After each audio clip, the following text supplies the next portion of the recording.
Hello everyone, my name is RonanX, and it's finally time that I did my Terry Tech Chase Guide. I'm going to go ahead and call this an advanced guide because it's going to be going over a lot more than just his Tech Chase setups. It's going to be talking about DT coil, all the things I know about how to implement into his Tech Chase game, and his advantage in general. With that out the way, let's go ahead and get right into it.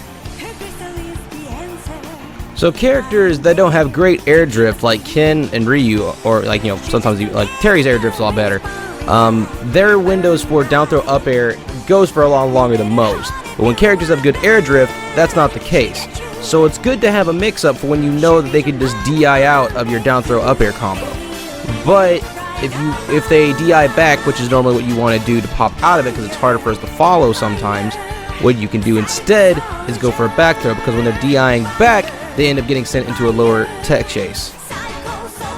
Normally, one of the most common DI out there is DI away, which is the best kind of DI you'd like to set up for Tech Chasing with forward throw, because they'll DI straight forward instead of DIing up a lot of times. So whenever you see an opportunity to do that, because you see that they're autopiloting their DI a lot of times, they're just always holding away, you can just simply set up forward throw and get a Tech Chase as well.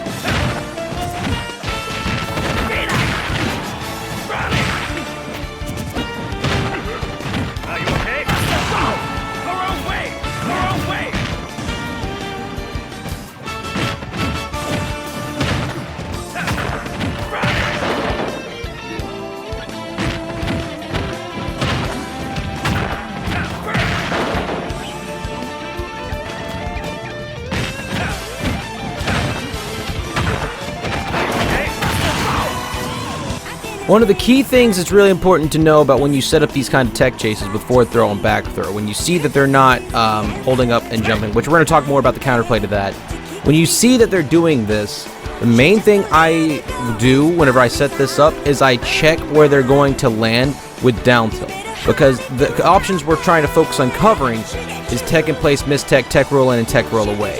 Okay, well, Tech roll away and Tech roll in is the one I want to focus on right now. So the first thing I do is I hit check where they're going to land with down tilt. What hit checking is it pretty much means that I'm going to, if I set this up right here, at forward throw, I dash them out down tilt where they're going to be. If I see that the down tilt doesn't connect, I pretty much follow where my opponent goes. So if they Tech roll away, I follow up by either simply dashing forward and chasing after them, which Terry has the speed to do so. And if they Tech roll in, I can even answer with a forward tilt and get my combo starter that way.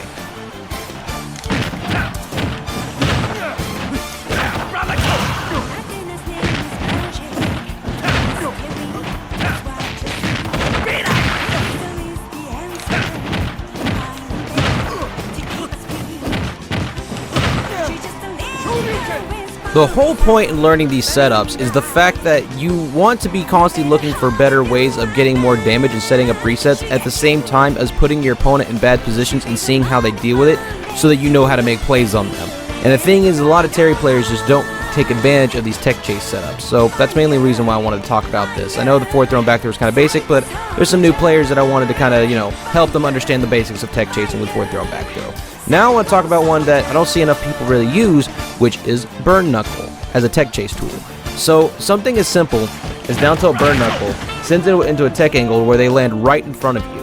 Okay, and there's a lot you can get out of that. I'm going to throw up a quick montage of all the clips that I have from me labbing and showing off all the things you can do for Tech roll away, Tech roll in, and Tech in place and miss Tech.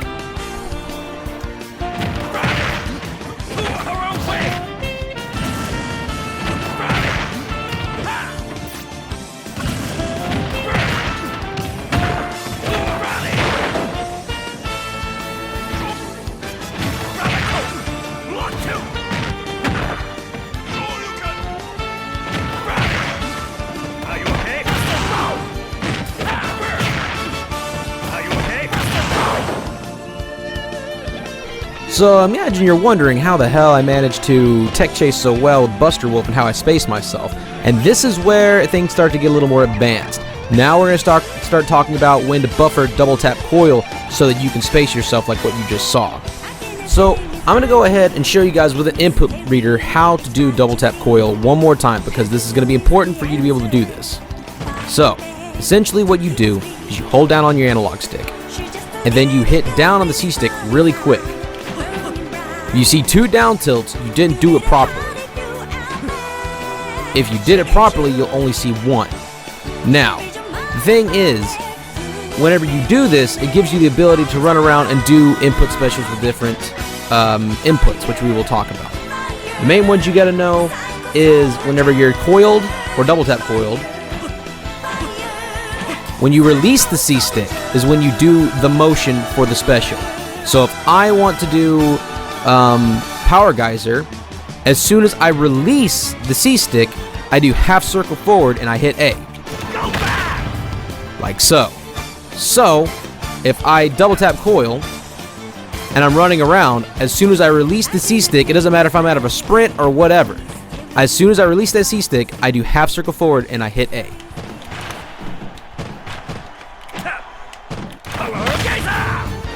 Now for Buster Wolf. Same thing, get yourself coiled. You stay holding down on the C stick after you've locked your input with holding down the analog stick. So how it works is whenever you hold down and hold down the C stick locks your direction on your analog stick so you can freely move. Okay? So, you double tap coil. When you release the C stick this time, you input a dash and half circle forward. Watch my input reader. As soon as you release the C stick, dash, half circle forward.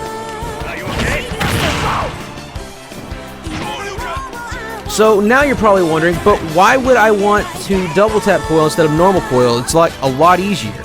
Well, if you try to buffer normal coil out of things like forward throw, you'll always buffer a down tilt. Like so. But if I double tap coil when I'm in the throw animation, as you can see, no down tilt. And I can actually dash and do whatever I want, and everything's still charged. Now, let me go ahead and explain what makes this ridiculously broken.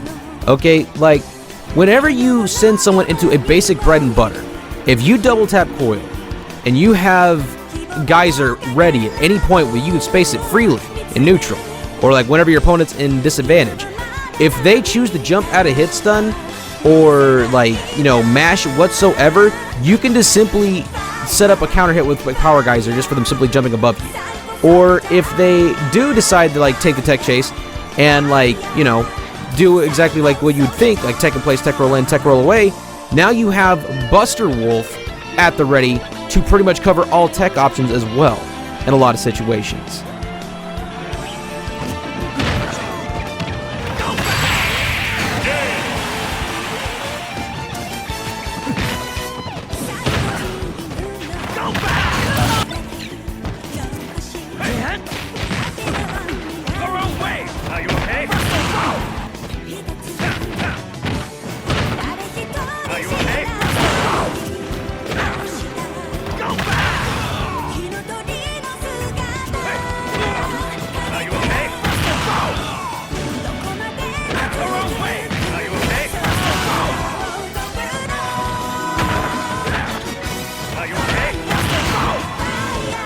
Not only that, you can still add layers to it. You don't have to commit to using these options. You can always release the coil and go back to doing normal, you know, Terry advantage stuff. This just adds an extra layer to where your opponent is like, oh shit, he can actually like call me out so much easier now, because now he can just run and do these buttons. And this also counts for rising tackle as well. So whenever it comes to your opponent constantly jumping above you in that blind spot of ours that we normally sometimes struggle covering, now we have super hard punishes for them constantly jumping up in that area. Not to mention what we also have going on with Buster Wolf on the ground. So no matter where they go, like if they try to force their way above you or on the ground, they're always on notice from getting swatted out of the sky or caught on the ground. So it's going to end up making them want to go to ledge. We can start setting up ledge traps more and stuff like that. It's going to make your opponent be a lot more scared of just trying to force their way down when they're in disadvantage. All while also covering the ground so that even if they do take the tech chase, they're still kind of getting screwed.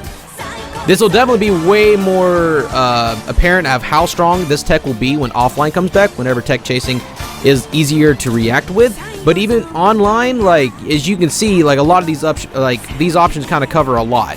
So if you still focus on like covering more than like, you know, a couple options, you can still land these setups even on Wi-Fi.